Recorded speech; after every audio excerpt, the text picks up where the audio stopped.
Hello everybody, a very good morning all of you.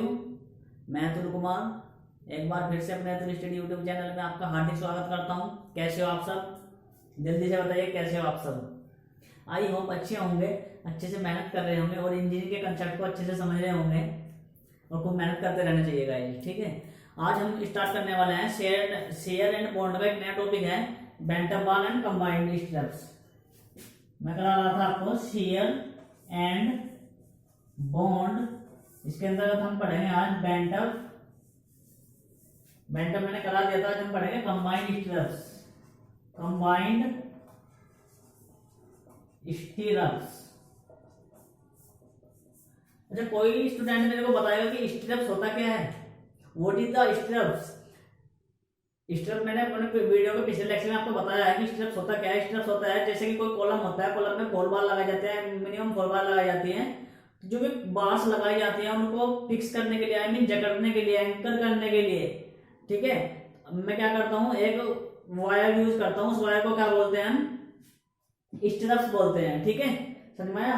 तो जो stirrups होते हैं, कंबाइंड स्टीरप्स जनरली 2 प्रकार के होते हैं, एक तो वर्टिकल स्टीरप्स और बेंट अप स्टीरप्स। और कंबाइंड स्टीरप्स होते हैं जिसमें वर्टिकल और बेंट अप दोनों हो। ठीक है, vertical stirrups plus bent up stirrups. ठीक है गाइस, आप नोट करते हुए चलिएगा। ठीक है, आगे चलते हैं।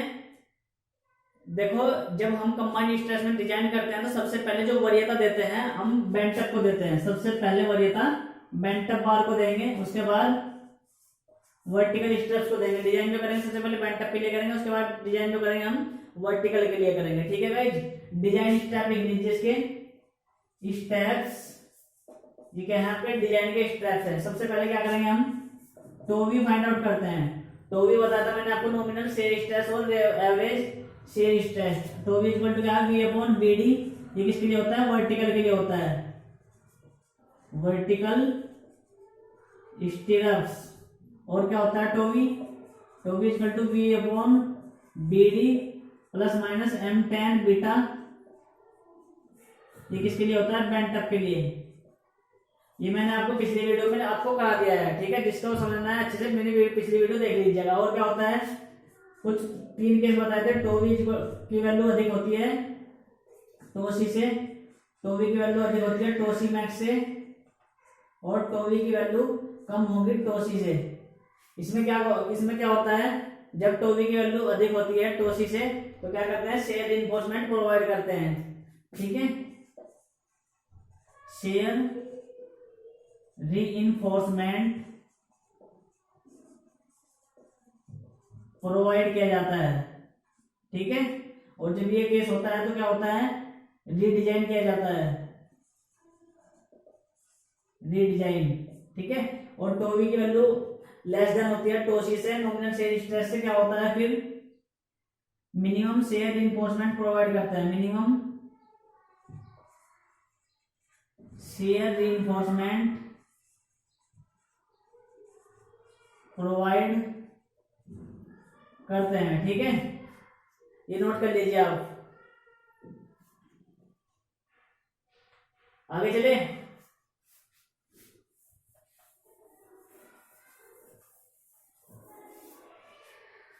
देखो, एक होता है इसमें VS की वैल्यू क्या होती है?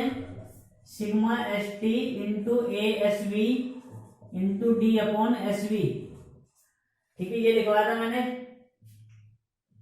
यहां से हम VS निकाल सकते हैं। ठीक है, और ये जो ASB होता है, ASB फाइंड आउट करते हैं। इसके लिए हम जो मिनिमम बार्स यूज करते हैं 8 से 12 mm 5 की यूज करते हैं। ठीक है, ये इनके बीच का लेते हैं। इससे ना तो कम लेंगे ना इससे ज्यादा लेंगे, सीधे इनके लेते हैं। ठीक है, ASB क्या होता है? जो स्ट्रेस होता है उसका डायमीटर होता है ये। ठीक है, समझ में आया? आगे चले। तो गाइस, ये थोड़ा पार्ट था आपका कंबाइंड स्टीरप्स का। आई होप समझ में आ गया होगा। ठीक है, आगे चलते हैं बॉन्ड। बॉन्ड को लेकर के। बॉन्ड क्या होता है, व्हाट इज द बॉन्ड? देखो डियर स्टूडेंट्स, बॉन्ड होता है एक तरीके सा चिपकन, ठीक है। बॉन्ड का मीनिंग होता है एक तरीके से चिपकन, ठीक है। जैसे कंक्रीट का कोई ब्लॉक है, ये आपके पास, ये कंक्रीट का ब्लॉक है आपके पास, इसमें क्या भरा हुआ है, कंक्रीट भरा हुआ है,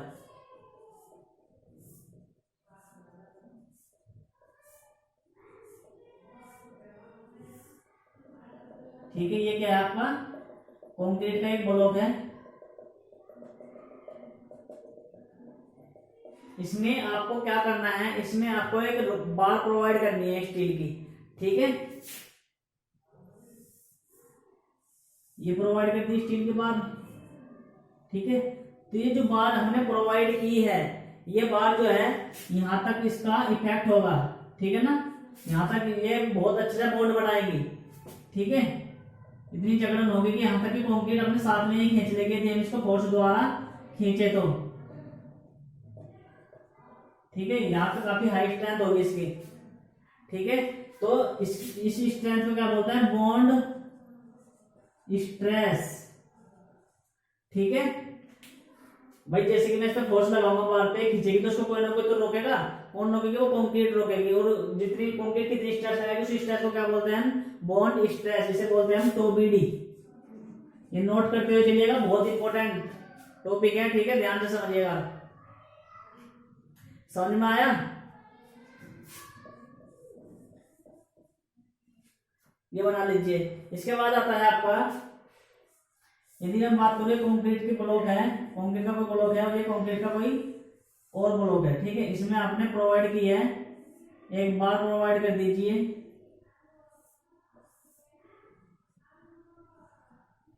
अब मेरे को ये बताओ तुम, जब हम कंक्रीट के ब्लॉक में कोई बार प्रोवाइड करते हैं, जब हम कंक्रीट के ब्लॉक में कोई बार प्रोवाइड करते हैं तो उसकी लेंथ कितनी होनी चाहिए, कहां तक इसको अंदर प्रोवाइड किया जाए, ठीक है। क्या मैं इसको सीधे तक यहां तक लगा सकता हूं? ऐसे तो ऐसे गिर जाएगी, हल्का फोर्स लगाएंगे और गिर जाएगी। क्या कितने अंदर तक दे सकता हूं इसको? तो एक स्टैंडर्ड लेंथ निकल के आती है, उसको बोलते हैं, इसी लेंथ को बोलते हैं डेवलपमेंट लेंथ। इसी लेंथ को बोलते हैं guys development length, LD, DEVELOP, development length, ठीक है। यहां तक समझ में आया? डेवलपमेंट लेंथ क्या होता है, कंक्रीट के ब्लॉक में जब मैं कोई बार प्रोवाइड करता हूं तो बार प्रोवाइड करने के लिए इसकी जो स्टैंडर्ड लेंथ होती है उसको मैं क्या बोलता हूं, डेवलपमेंट लेंथ बोलता हूं, ठीक है। डेवलपमेंट लेंथ निकालते कैसे हैं, डेवलपमेंट लेंथ, ठीक है। ये जो इसमें फोर्स लगा हुआ है यहाँ पे, ये इसका फाई है, इसका डायमीटर कितना है इसका, फाई है, ठीक है। देखो निकालते कैसे हैं, T इक्वल टू जो फोर्स लगेगा, फोर्स कितना लगेगा, जितनी इसमें स्ट्रेस है, ठीक है, और उसका एरिया 5/4 इंटू 5 स्क्वायर, ठीक है। कितना फोर्स लगेगा, यहां तक समझ में आया? आगे चले, देखो ये रब कर रहा हूं, 1 मिनट।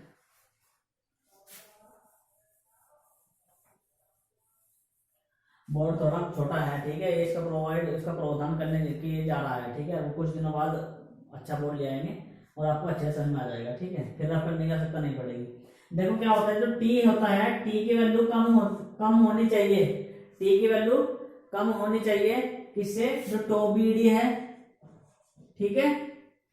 जो टोबीडी क्या है आपका, बॉन्ड स्ट्रेस, टोबीडी मल्टीप्लाई इसकी परिधि का 2 गुना, 2 पाई R 5/2 हो गया ना, ये 5/2 R, ठीक है, इंटू डेवलपमेंट लेंथ, LD कितना होगा, डेवलपमेंट लेंथ, ठीक है।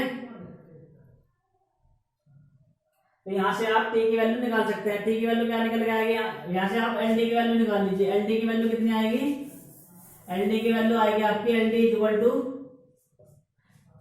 कैलकुलेशन करके बताइए, LD की वैल्यू ग्रेटर देन और इक्वल टू होगी किसके, यहां से आ जाएगा sigma S T into five sigma S T. देखो टी की एक वैल्यू ये है और टी की एक वैल्यू ये है, दोनों को आप इक्वल करोगे, दोनों को इक्वल करने के बाद यहां से एल टी की वैल्यू निकल के आएगी। एल टी इक्वल टू कितना होगा, sigma S T into five upon two B D into four होगा। ठीक है, यहाँ तक समझ में आया। एल टी की वैल्यू बहुत इंपॉर्टेंट फॉर्मूला है, एग्जाम में अक्सर पूछा जाता है इसके ऊपर क्वेश्चन। ठीक है, समझ में आया। आगे चले तो आगे क्या होता है, देखो यदि ये होता है आपका टेंशन में, ये होता है टेंशन के लिए। ठीक है, एलडी की जो लेंथ निकलेगी किसके लिए है, ये टेंशन के लिए। और एलडी की बात करूं, sigma S T into five upon two B D into five करता हूं, ये किसके लिए निकलती है, कंपैरिजन के लिए। ठीक है गाइस, ये किसके लिए निकलता है आपका, कंपैरिजन के लिए। कंपैरिजन में कितना अधिक हो जाता है आपका 25%। ठीक है, बढ़ जाता है। यहां पर समझ में आया। देखो मैं एक टेबल बनवा रहा हूं आपको, आप कुछ नोट कर लीजिए, इंपॉर्टेंट पॉइंट्स हैं। पहले हेडिंग लिखे आप, सबसे पहले ग्रेड टोबीडी और टोबीडी। ठीक है, ये टोबीडी किसका है, प्लेन बार का है, और ये टोबीडी किसका है, आपका डिस्ट्रीब्यूशन बार का है।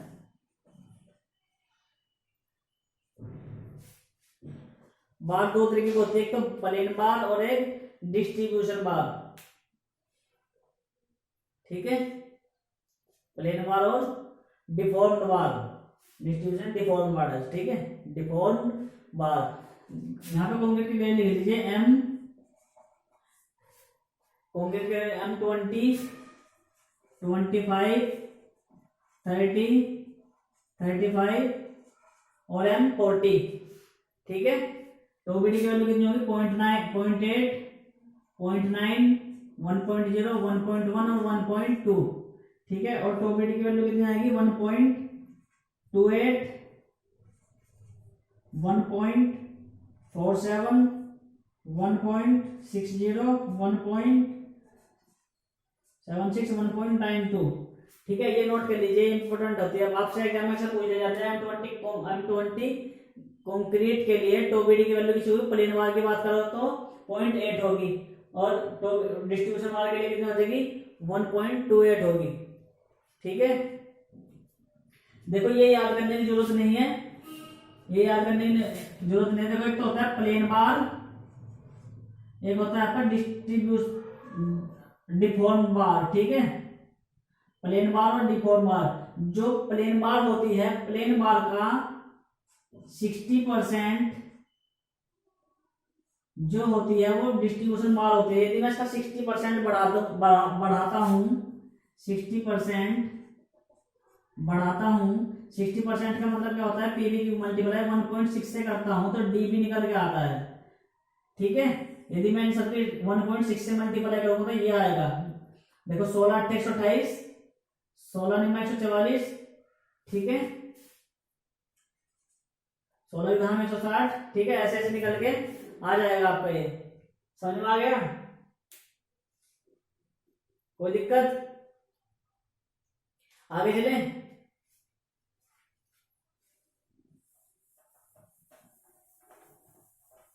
ये बहुत इंपॉर्टेंट पॉइंट्स है गाइस, आप इनको समझना है बहुत अच्छे से, एग्जाम में अक्सर पूछे जाते हैं। ये आरसीसी का बहुत मेन बेस चल रहा है। ठीक है, यदि आपने ये चीज नहीं पढ़ी है तो आपको आरसीसी के बारे में कुछ पता नहीं चलने वाला। ठीक है, तो आपको ये बहुत ध्यान से पढ़ना है, और जिसकी समझ में नहीं आ रहा है आप वीडियो को पॉज कीजिए, दोबारा से समझिएगा। ठीक है, और इसको नोट करते हुए चलिएगा, अपने नोट्स बनाते हुए चलिएगा। एक टाइम ऐसा आएगा कि आपके इतने अच्छे नोट्स बन जाएंगे कि आपको बहुत समझ में आने लगेगा। ठीक है, आगे चलते हैं।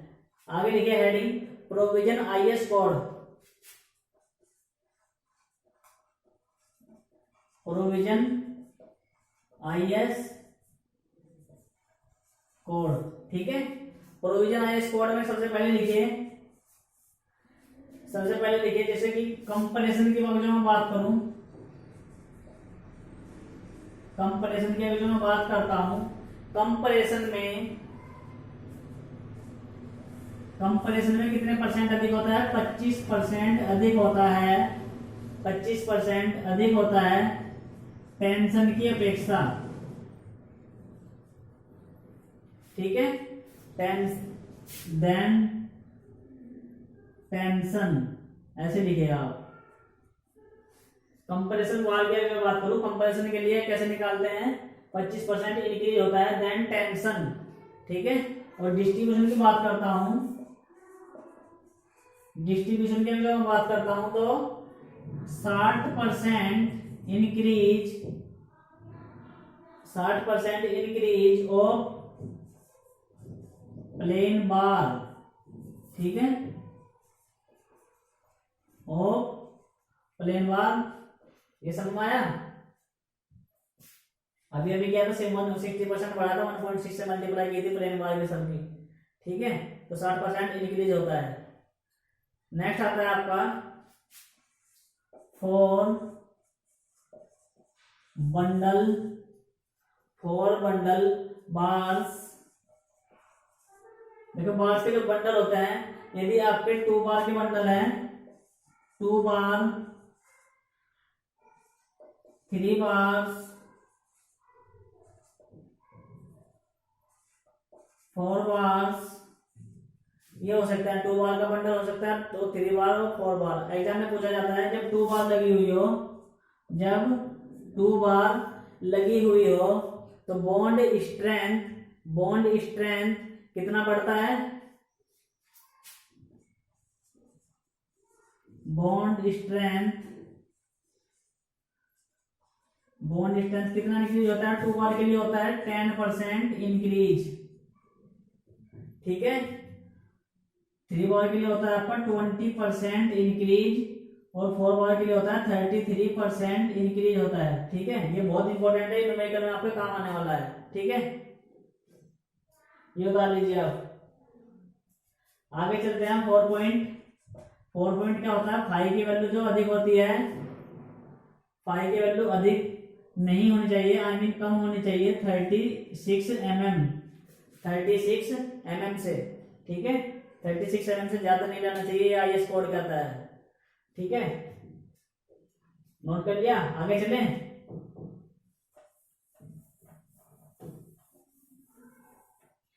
नेक्स्ट आता है फिफ्थ पॉइंट। देखो होता है, एक होता है टोबीडी। ठीक है, टोबीडी जो प्रोपोर्शनल होता है रूट FCK के होता है। टोबीडी जो प्रोपोर्शनल होती है ये रूट FCK के होता है, और टोबीडी जो प्रोपोर्शनल होता है रूट FCK अपॉन DK भी होता है। ठीक है, ये किस केस में होता है और ये किस केस में होता है? यदि आपका लार्ज डाया है, लार्ज डाई की अगर जो बात करता हूं तो लार्ज डाई के लिए इतना होता है, और स्मॉल डाई के लिए D से डिवाइड हो जाता है। ठीक है, यहां तक समझ में आया? गाइस? ठीक है, अच्छा लार्ज डाया स्मॉल डाया समझ नहीं आ रहा क्या? अरे जो तुम्हारी डिस्ट्रीब्यूशन बार है, जो तुम उसमें बार प्रोवाइड कराओगे, उसका डाया कैसा है, लार्ज है या स्मॉल है? ठीक है, हाँ उससे पता चलेगा। यहाँ तक समझ में आ गया? तो ये गाइस ये बॉन्ड था आपका, बॉन्ड आपका कंप्लीट हो गया है। बॉन्ड के ऊपर जस्ट क्वेश्चन पूछे जाएंगे तो हम इसके प्रॉब्लम्स सोल्व कर लेंगे। ठीक है, आगे चलते हैं एंकरेज बार। आप हेडिंग डालिए एंकरेज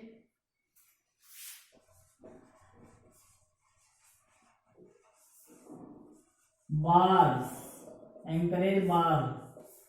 ये एंकरेज बार क्या होती है? बता सकता है एंकरेज बार क्या होती है? कोई बताए?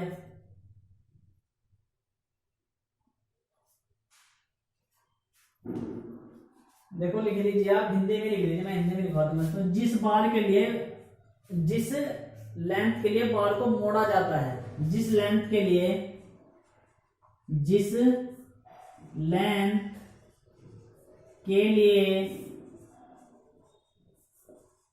बार को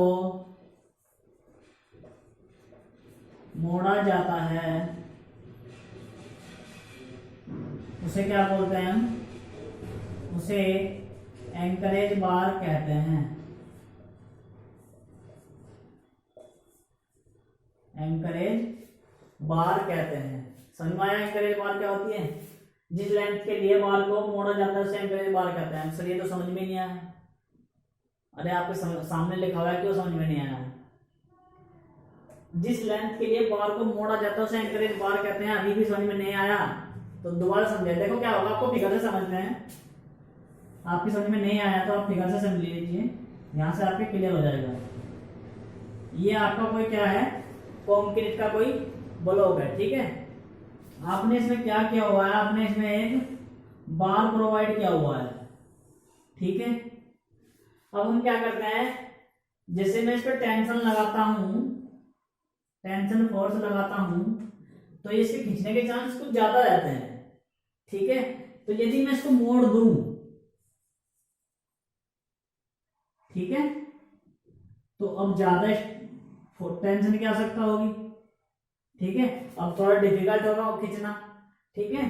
तो जहां से मुड़ना स्टार्ट हुआ होगा, जैसे कि लेंथ है ना, एक टाइम ऐसा इसे मोड़ता हूं तो एक टाइम ऐसा यहां से मुड़ना स्टार्ट हुआ, जहां से मुड़ना स्टार्ट हुआ यहां से मुड़ना स्टार्ट हुआ होगा, और जहां मुड़ना खत्म हुआ यहां पे मुड़ना खत्म हो गया, ठीक है। समझ में आ रहा है ना? तो लिख लीजिए, जहां से मुड़ना शुरू हो और जहां मुड़ना खत्म हो के बाद की जो लेंथ होती है उसे हम 4 पाई कहते हैं, या फिर डेवलपमेंट लेंथ कहते हैं, या फिर एंकरेज लेंथ कहते हैं, ठीक है। इसको क्या बोलते हैं हम, एंकर लेंथ, एंकरेज लेंथ, ठीक है। ये बना लीजिए आप, एंकरेज लेंथ। जिस लेंथ से मुड़ना स्टार्ट हो, जिस लेंथ पर मुड़ना खत्म हो, उस लेंथ को हम क्या बोलते हैं, एंकरेज लेंथ बोलते हैं, ठीक है। समझ में आ गया? देखो कुछ प्रोविजंस हैं इनके।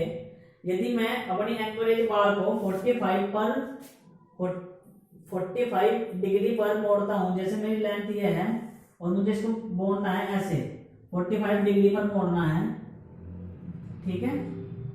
45 डिग्री पर मोड़ना है, ये लेंथ है, ये है मेरी स्टील बार, ठीक है। तो 45 डिग्री पर मोड़ता हूं तो क्या होता है, कितना लेंगे इसके लिए, पहले एंकरेज लेंथ कितनी लेते हैं, 4 5, ठीक है। और यदि मैं 90 पे मोड़ता हूं, 45 डिग्री पे मोड़ा तो 4 5 लिया, यदि मैं 90 पे मोड़ता हूं तो 8 5 लेते हैं, ठीक है। और यदि मैं 180 पे मोड़ता हूं, यदि मैं 180 पे मोड़ता हूं तो 16 5 लेते हैं। और यदि मैं बात करूं 135 पे मुझे मोड़ना है तो कितना लेंगे, कितना लेंगे, 12 5 लेंगे, ठीक है। इनके बीच का लेंगे ना, समझ में आया? 45 ऐड कर देंगे इसमें, इसका लेंगे 4 मल्टीप्लाई कर देंगे 12 आ जाएगा। समझ में आया गाइस? ठीक है। देखो क्या होता है, जो आपका जो ये वैरी करता है 4 5 से लेकर 16 5 तक वैरी करता है, ये आपने देख लिया। 4 5 से लेकर 16 5 के बीच में वैरी कर रहा है ना।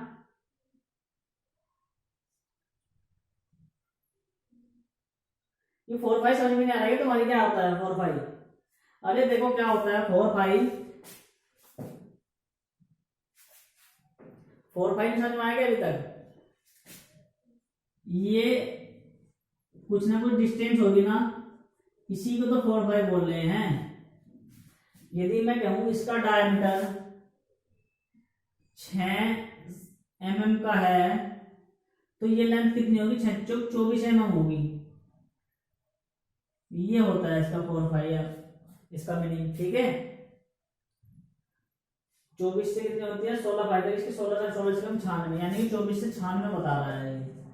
इनके बीच में होगी इनकी लेंथ, एक तरीके से इनकी विड्थ। इसी को क्या बोलते हैं हम, एंकरेज लेंथ के बीच की डिस्टेंस बोल सकते हैं, ठीक है। जहां से मुड़ना स्टार्ट हो, जहां से मुड़ना खत्म हो, उनके बीच की जो दूरी होती है उसको हम 4 5 से स्टार्ट करते हैं, 16 5 तक मैक्सिमम होती है।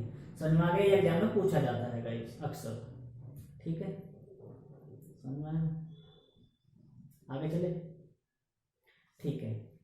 एक होता है आपका anchorage in stirrups, anchorage in stirrups,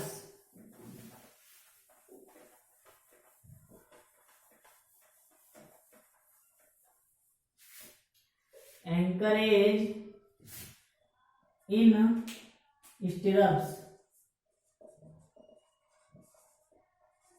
जो मैं स्टिरप्स प्रोवाइड करता हूं तो उसमें भी तो एंकरेज देता हूं, ठीक है, जो मैं स्टिरप्स देता हूं उसमें तो एंकरेज देता हूं। जैसे ये आपका क्या है, कॉलम है कोई, ठीक है, ये कॉलम है 90 डिग्री में दिया हुआ है, 90 डिग्री का एंगल है सभी में, ठीक है, और मैंने एक बार प्रोवाइड की है, ये समझ में आया। तो ये जो लेंथ है जहां पे मोड़ना, जहां तक कि मैंने मोड़ा है, इसको क्या बोलता हूं, एंकरेज लेंथ, एंकरेज लेंथ बोलता हूं, ठीक है, यहां तक समझ में आया, ठीक है। देखो क्या होता है, ये जो लेंथ जा रही है, मैंने इसको मोड़ना स्टार्ट कर दिया है, मैंने इसको मोड़ना स्टार्ट कर दिया, इसको मोड़ के मैं यहां तक ले आया, इसको मोड़ के मैं यहां तक ले आया, ठीक है, और जो ये वाली लेंथ आ रही थी इसको मोड़कर मैं यहां तक ले आया, ठीक है, ध्यान से समझना है तुम्हें, ठीक है। इस तरीके से मोड़ रही है ना, देखो ब्लैक वाली तो यहां तक गई और रेड वाली यहां तक आई, ठीक है।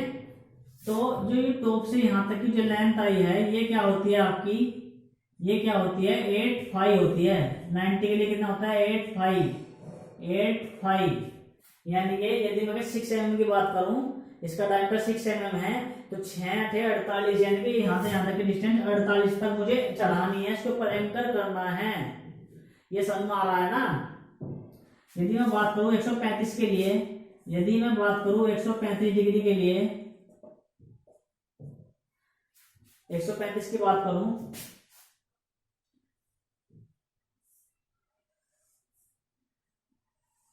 ठीक है, ऐसे मोड़ दिया मैंने, तो ये कहां तक मुड़ी है, कितनी मुड़ती है ये कितनी मुड़ती है, यहां से यहां तक 12.5 नहीं, स्टेप्स के लिए 6.5 मुड़ती है, स्टेप्स के लिए 6.5, ठीक है।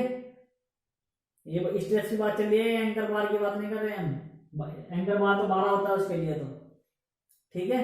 और 180 की बात करें तो 4.5, 180 डिग्री की बात करें तो 4.5, ठीक है। तो क्या हो रहा है guys, 90 degree, 135 degree, 180 degree, 90 degree के लिए 8.5, 135 डिग्री के लिए 6.5 और 180 डिग्री के लिए 4.5, ठीक है। ये होता है एंकरेज इन स्टेप्स। जब मैं स्टेप्स की बात करता हूं तो इन एंगल के लिए मैं इतनी लेंथ रखता हूं, ठीक है, और जब मैं एंकर बार की बात करता हूं तो जो मैंने भी लिखा था उन एंगल के लिए उतनी ही लेंथ की बात करूंगा, ठीक है। यहां तक समझ में आया, नोट कर लीजिए जल्दी से इसको।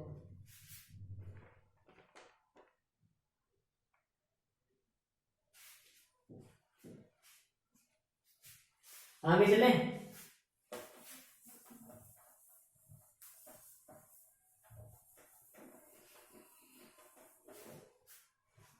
देखिए क्या होता है, एक होती है स्प्लेसिंग, एक होती है लैपिंग। स्प्लेसिंग और लैपिंग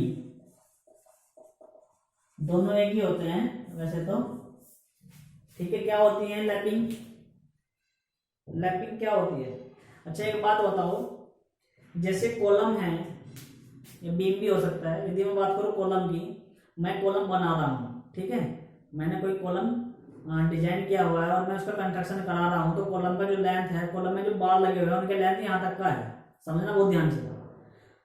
इसकी लेंथ इतनी है कि यहाँ तक ही जा रही है और मुझे इससे भी ज्यादा हाइट का कॉलम चाहिए, तो मैं क्या करूंगा, इसके ऊपर एक बार और लगा दूंगा, तो वो जो बार लगाई जाएगी वो उसके ऊपर ऐसे टिकाई जाएगी या फिर ऐसे लगाई जाएगी, ये बताना है। ऐसे लगाऊंगा तो जो लोड इसके ऊपर आएगा तो सरक जाएगा, ऐसे लगाऊंगा तो उसके ऊपर लोड आएगा, तो फिर ये कैसे होगा, इसके ऊपर तो टिकेगी नहीं, वो हिल जाएगी, इतना डीपली डिजाइन हो नहीं सकता, जो कि गलत है। वो मुड़ ऐसे फोर्स लग गया तो यहाँ तक मुड़ टूट जाएगी, ऐसे फोर्स लगा देते ऐसे मुड़ जाएगी, तो फिर क्या करते हैं, ऐसे ज्वाइंट करते हैं या फिर ऐसे ज्वाइंट करते हैं, ये बनाना है, बता सकता है कोई। तो गाइस जी ऐसे ज्वाइंट करते हैं, ठीक है, ऐसे नहीं करते, जब फोर्स आएगा तो ये ऐसे मुड़ने के चांस ज्यादा रहेंगे इसके।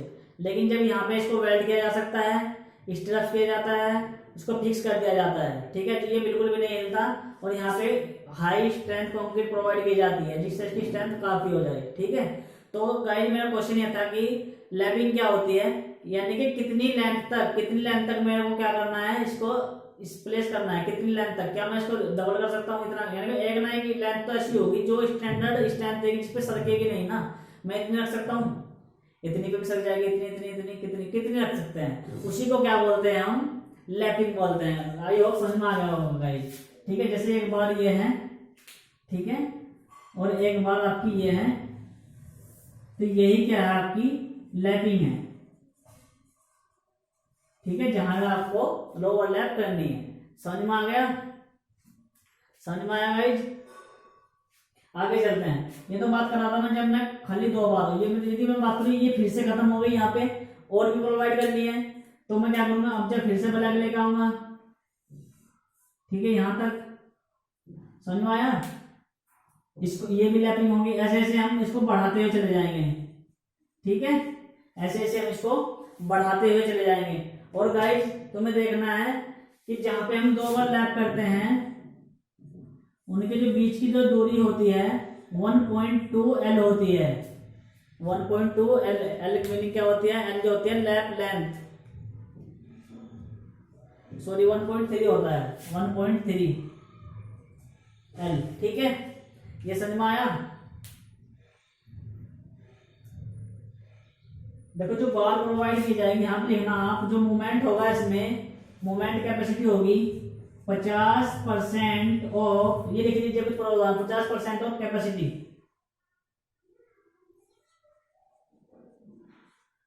मूवमेंट जो होगा अधिक कम हो जाए, अधिक नहीं होना चाहिए 50% ऑफ कैपेसिटी से, ठीक है, नहीं तो गिर जाएगी वो कॉलम वगैरह। बार कितना होना चाहिए इसके यूज, बार अधिक नहीं होना चाहिए 36 mm से। और बताओ, और जो बार होता है यूज कर सकते हैं 30 वेल्डिंग के लिए, जब हम वेल्डिंग करते हैं तो 36 यूज कर सकते हैं, ठीक है, अदरवाइज उससे अधिक नहीं करेंगे, ठीक है। समझ में आ गया। स्पेसिंग कितने रखते हैं, 100 mm सेंटर टू सेंटर। अच्छा, एक होता है रिब्स, एक होता है थ्रेड, रिब्स एंड थ्रेड कितना यूज करते हैं, रिब्स एंड थ्रेड 6 mm का एक पतला सा वायर होता है, उसको बांधने के लिए जो उनका बार्स होते हैं बांधने के लिए प्रोवाइड किया जाता है 6 mm को, उसे रिब्स या फिर थ्रेड बोलते हैं, ठीक है। स्पेसिंग कितनी होती है, स्पेसिंग होती है 100 mm, ठीक है, 100 mm पर बांधते हैं उनको, इतने स्पेसिंग पर, ठीक है। आगे चले, ये समझ में आया। एक होता है आपका डेवलपमेंट लेंथ कितनी होनी चाहिए, इसके केस में डेवलपमेंट लेंथ अधिक होनी चाहिए, m/v plus L not. L not क्या है आपका, एंकरेज लेंथ, L नॉट है आपका ANCHOR, एंकरेज लेंथ, ठीक है गाइज, समझ में आया। इसके केस में, टेंशन के केस में, ठीक है। और यदि मैं कंप्रेशन की बात करूं, कंप्रेशन के केस में क्या होता है, कंप्रेशन के केस में LD की वैल्यू अधिक नहीं होनी चाहिए, m/v प्लस L नॉट, ये एंकरेज बार है, क्या में है, ये कंप्रेशन में है, ठीक है। बस क्या होगा फर्क, यहाँ पे 1.3 से मल्टीप्लाई हो जाएगा कंप्रेशन के लिए, ठीक है, कंप्रेशन में 1.3 से मल्टीप्लाई कर देंगे इसको, तो ये कंप्रेशन में आ जाएगी। समझ में आ गया गाइस, पक्का नोट कर लीजिए आप इसको, ठीक है। तो गाइस ये हमारा topic share and bond strength का आज खत्म हो गया है, ठीक है। कल से हम अपने नए वीडियो लेक्चर में इसके न्यूमेरिकल्स कराएंगे, ठीक है। आप इसको अच्छे से पक्का कर लीजिए, ठीक है। ये इसका कंसेप्ट था, बेसिक था, आपको ये बहुत अच्छे से समझना है, ठीक है। जिसके समझ में नहीं आया वो वीडियो को पॉज करके दोबारा देख सकता है, ठीक है गाइस। और डियर स्टूडेंट्स, मेरे चैनल को लाइक, शेयर और सब्सक्राइब करना ना भूलें, ठीक है, जिससे, और बेल आइकन पे भी क्लिक कर दीजिए, जिससे मेरे वीडियो के नए नए अपडेट्स आपके पास सबसे पहले पहुंचे। ठीक है, और यदि आपको कोई प्रॉब्लम्स बनती है तो मुझे आप कमेंट भी कर सकते हैं। ठीक है, और कल से हम कंटिन्यू करते हैं इसके न्यूमेरिकल्स। ओके गाइज, ठीक है, थैंक यू।